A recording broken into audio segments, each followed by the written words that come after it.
از مرگی پدر اور دلم پر دلم گریم به مثال طفل گوهر دلم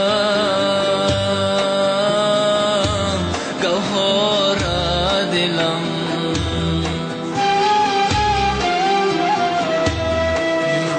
مثال طفل گوهر دلم گوهر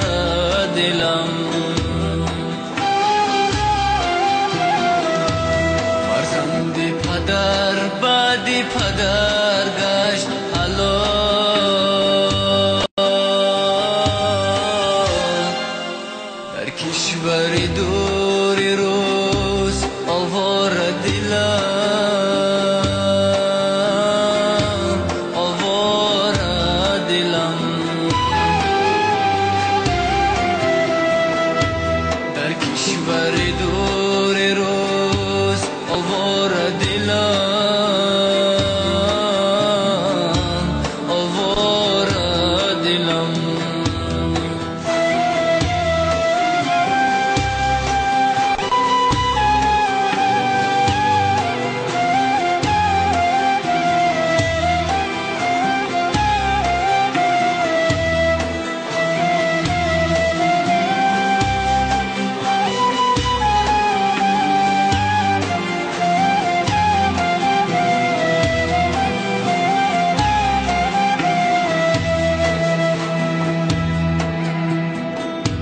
فرزند پدر سوی پدر رفت بخواب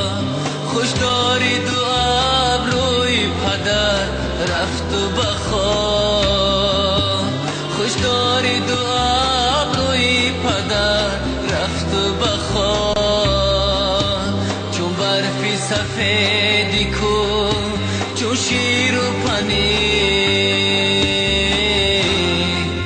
در خاطرش موی پدر بخواه در خاطرش موی پدر بخواه که فرزندی پدر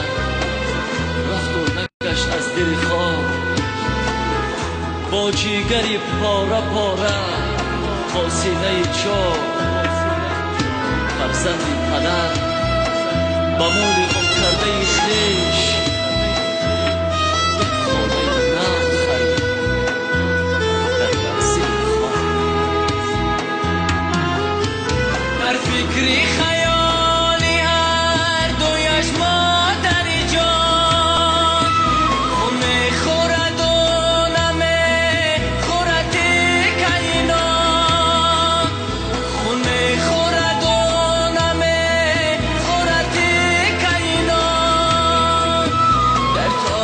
بلندی آسمانا نگذاشت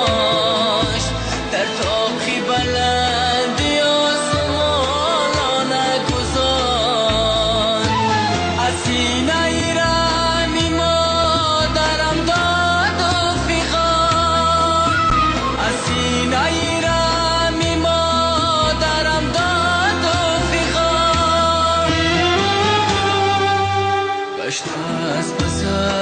مرگی پدر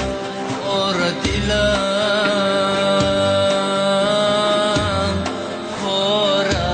دلم